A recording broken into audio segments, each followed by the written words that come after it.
E essa comida que eu estou falando, pastores e obreiros, e essa comida que eu estou falando, líderes, talvez você ainda não comeu. Jesus comia de uma comida, quer dizer, se alimentava de algo que lhe dava uma completa satisfação e prazer. E não era comida que enche o ventre. Porque ele falou: discípulos, eu tenho uma comida para comer que vocês não conhecem. Será que os discípulos não conheciam comida natural, meus irmãos? Claro que conheciam. Jesus então não estava falando de uma comida natural, ele estava falando de algo que nos alimenta, algo que nos supre, algo que traz satisfação, mas que não é nem comida, nem bebida. Mas Jesus disse o que era. Os discípulos então perguntaram uns aos outros: tem-lhe porventura alguém trazido o que comer? Jesus disse: a minha comida consiste em satisfazer a vontade daquele que me enviou e realizar a sua obra. Para você ter um encargo para plantar 1000 igrejas, ou ser um dos 1000 pastores e 1000 pastoras, você precisa pagar o preço, mas também precisa ver a recompensa. Nós temos falado muito, e vamos falar mais, a respeito de pagar o preço para edificar a igreja. Existe um preço, nem todos querem pagá-lo. Existe um preço para participar da obra que é exclusiva de Deus, e nem todos querem pagá-lo.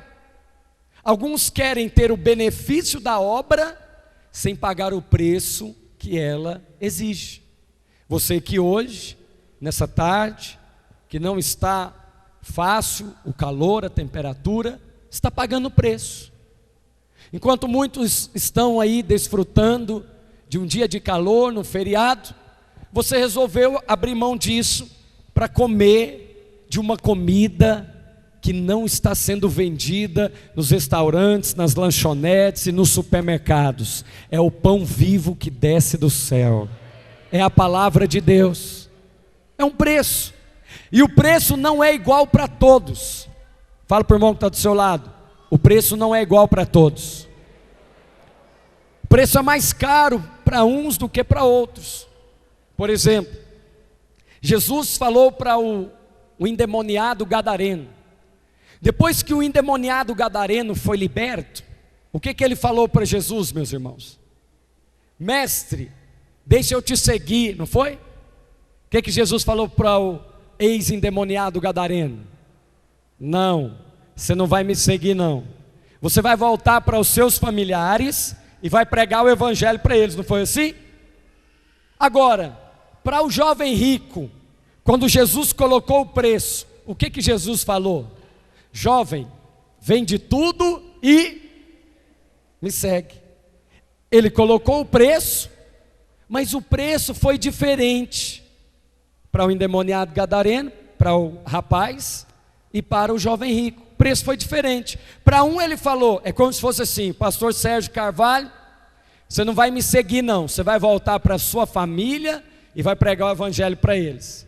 Mas aí para o outro, ele falou: não, você vai vender tudo e vai me seguir. Mas esse ministério aqui é incoerente, parece que tem 2 pesos e 2 medidas. Não, é porque Jesus sabe exatamente aquilo que cada um deve pagar o preço. Para o endemoniado gadareno, era uma cruz muito grande voltar para os seus familiares e pregar o evangelho, porque talvez aqueles próprios familiares foram quem o rejeitaram e colocaram lá naquele sepulcro. Então voltar para eles era uma morte, era estar crucificado. Agora, para o jovem rico, a morte era outra. Então Jesus sabe muito bem qual o preço que cada um de nós temos que pagar. Quantos estão me entendendo? Agora, se nós falamos só de preço e não te mostramos a recompensa, é muito desanimador. Você precisa saber que está pagando um preço por esse ventilador, e que Ele vai fazer assim com você, ó, oh aleluia. Olha a recompensa. Eu estou recebendo a recompensa, eu estou pregando, estou pagando o preço, mas eu estou melhor do que você aí na cadeira. Eu tenho aqui uma recompensa, um refrigério. Então nós temos que saber que para edificar a verdadeira obra de Deus, tem um preço. Diga, para edificar a igreja, existe um preço, mas também existe uma recompensa. Você está no lucro. Você está no lucro. Porque o Deus vivo e eterno, quer ver? Vou te mostrar isso na Bíblia. Abre em Atos, por favor. Atos, capítulo 17, versículo 24. Jorge Paulo, vamos fazer um teste. Acende a luz aqui para mim. Vamos ver se esquenta. Essa iluminação é fria, mas não quero esquentar o ambiente. Só quero deixar mais claro, porque já tem alguns dormindo, então talvez a claridade ajude você a acordar. Atos 17, versículo 24. O Deus que fez o mundo e tudo o que nele há, sendo o Senhor dos céus e da terra, não habita em templos por mãos de homens. Olha o 25. Nem tampouco é servido por mãos de homens. Diga, nem tampouco é servido por mãos de homens. Portanto, ninguém pode servir a Deus. Absolutamente ninguém pode servir a Deus, a não ser que Deus o chame. Você entendeu? Todas as demais coisas você pode escolher. Você pode escolher a sua profissão. E você fala, gente, eu vou ser um advogado. Ótimo, você estuda, escolhe e vai ser um advogado. Ah, eu vou ser um médico. Ótimo, eu vou ser um professor. Ótimo. Mas você não pode escolher ser um pastor. Você não pode escolher ser uma pastora. Ah, eu estou gostando desse negócio aqui. Esse povo do ministério parece que é tão feliz. Esse povo do ministério, eles trabalham muito, mas parece que eles estão comendo de outra comida. Eu não estou entendendo. Mestre, come. Quer dizer, ô mestre, dá um tempo. Tem hora de almoço, não. Esse Jesus parece que não descansa. O senhor manda a gente comprar comida. Aí a hora que chega aqui é meio-dia. É no horário do almoço. Não tem horário de almoço aqui nessa igreja. Quantos estão me entendendo? Havia uma satisfação em Jesus. Havia um deleite no ministério de Jesus que os discípulos não compreendiam. Os discípulos olhavam e falavam assim, meu Deus, esse homem, será que ele não vai parar não?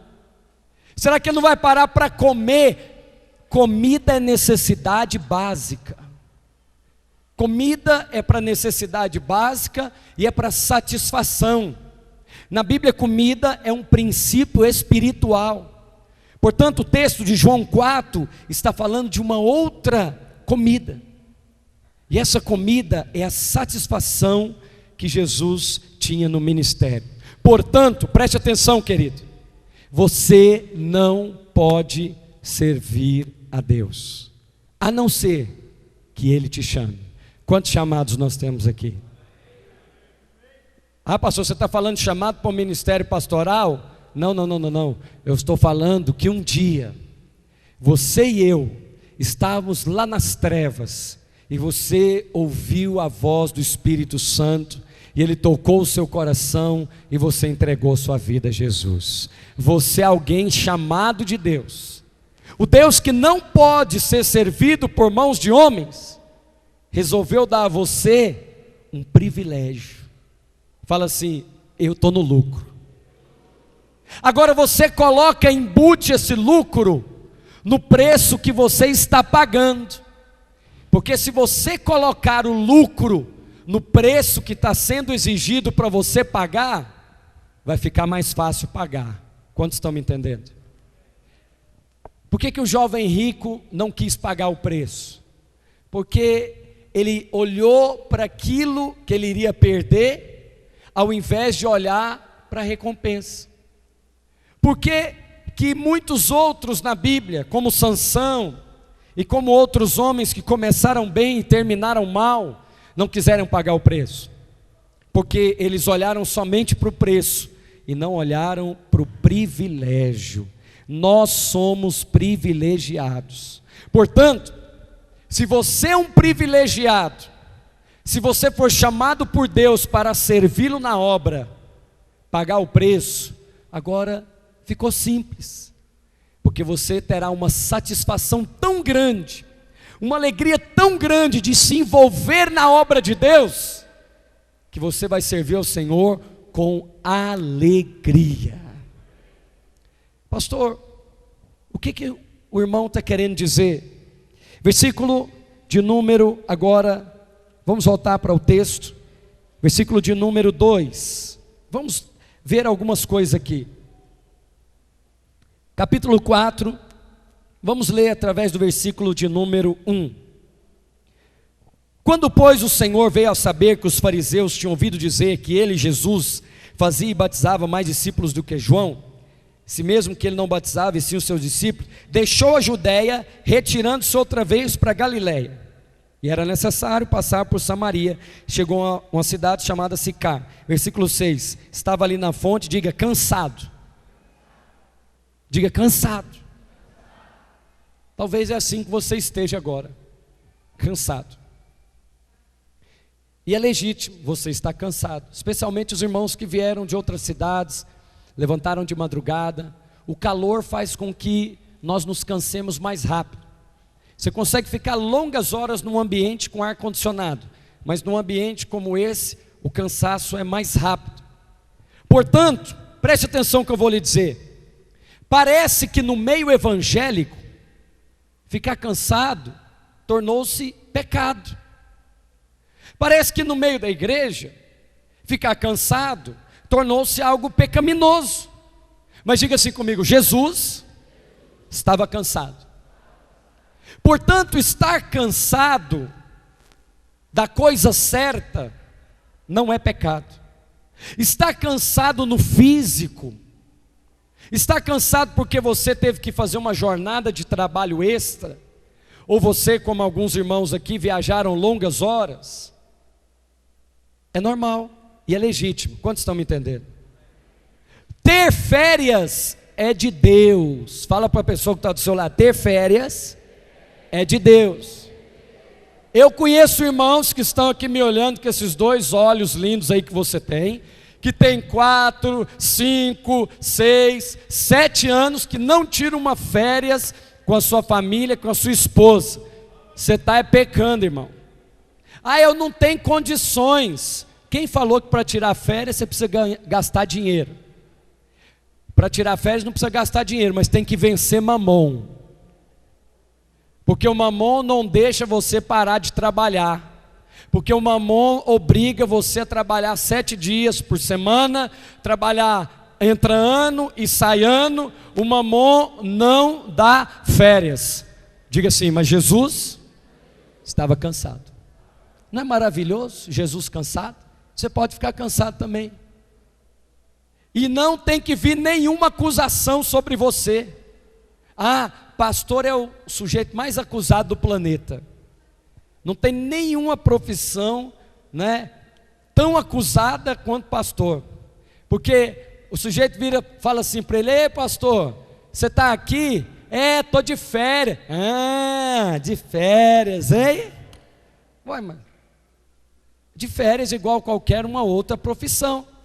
Jesus estava cansado. Diga assim: eu tenho liberdade de estar cansado da coisa certa. Jesus estava cansado de quê? Tem alguém aí? De que Jesus estava cansado? No texto da viagem. Agora, sabe qual é o problema, meus irmãos? É quando nós nos cansamos com a coisa errada. Cansar da viagem, uma boa noite de sono, um final de semana, resolve o seu problema. Agora, existe um problema, quando você fica cansado da coisa errada. E eu ouço alguns irmãos, não aqui, porque essa igreja aqui, e todos os irmãos que estão reunidos aqui, eles são uma igreja de vencedores, amém? Mas eu ouço aí em alguns lugares dizendo: eu estou cansado dessa célula. Opa, está cansado da coisa errada. Eu estou cansado dessa mulher. Amarra aí, irmã. Está cansado da coisa errada. Eu estou cansado dessa casa, desse carro caindo aos pedaços, desse sofá furado. Está cansado da coisa errada. Como assim, pastor? Você tem o direito de ficar cansado da coisa certa, mas ficar cansado da coisa errada pode ser pecado. Ninguém pode cansar-se da obra de Deus. Ninguém pode dizer: eu estou cansado dessa célula. Muito simples. Entrega a sua célula para quem te deu. E não é o pastor, entrega para Deus. Mas no dia que você for entregar, você fala assim: Senhor, eu não quero mais fazer a obra do Senhor, porque eu estou cansado. A sua obra, Senhor, está me cansando. Ela está cansando a minha alma. Ela está consumindo os meus dias. A sua obra, Senhor, destrói vidas, destrói casamento. A sua obra é um peso. É assim a oração de alguns. Agora, e era assim que os discípulos estavam vendo: mestre, come. Ô mestre, para aí um pouquinho, mestre, deixa a gente comer. Como é que o Senhor, parece que o Senhor não para, parece que o Senhor não tem fome. Olha aqui o versículo 3: deixou a Judéia, retirando-se outra vez para a Galiléia, e era necessário passar por Samaria. Era uma viagem. Jesus estava cansado de quê? A viagem que Jesus fez, que ele cansou, foi uma viagem de 100 quilômetros a pé. Eu não sei que hora que ele saiu, eu sei que hora que ele chegou. Ele chegou meio-dia.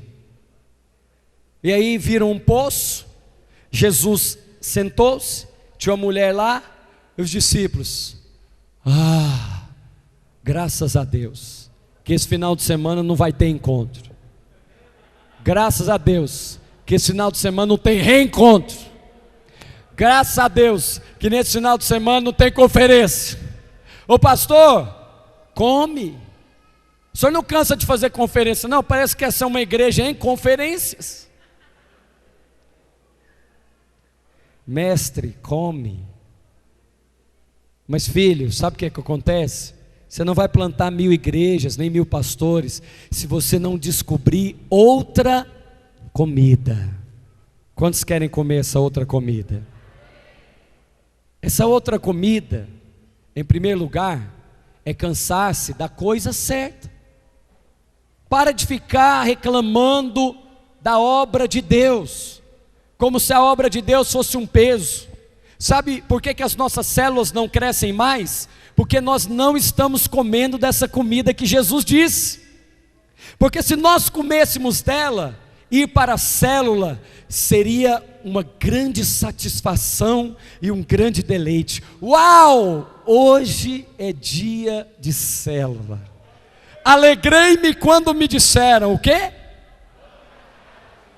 Então, ir até a casa do Senhor, que não é esse lugar aqui, vai trazer para a sua alma o quê? Fala assim: alegria. Mas por que alguns estão indo para a casa do Senhor tristes? Liderar uma célula deveria ser para a nossa alma alegria. Participar de uma conferência como essa, que vem como um pastor, não é, lá dos Estados Unidos, que nós não teríamos condições de trazer sozinho, alguém que já anda conosco há pelo menos 10 anos, deveria ser uma alegria. Eu dou direito de você abanar, transpirar, dou direito de você ficar com um semblante cansado, mas aí dentro do seu espírito está ativado, está alegre, está borbulhando, está cheio da glória de Deus. E aí sabe o que acontece? Quando você chega em casa, toma um banho, acabou o problema, porque o seu físico foi renovado. Mas o problema é quando nós estamos cansados da coisa errada. Quando começamos a reclamar e a murmurar da esposa, do casamento, o sujeito trabalha e aí recebe o salário dele e fala: essa miséria aqui não dá para nada.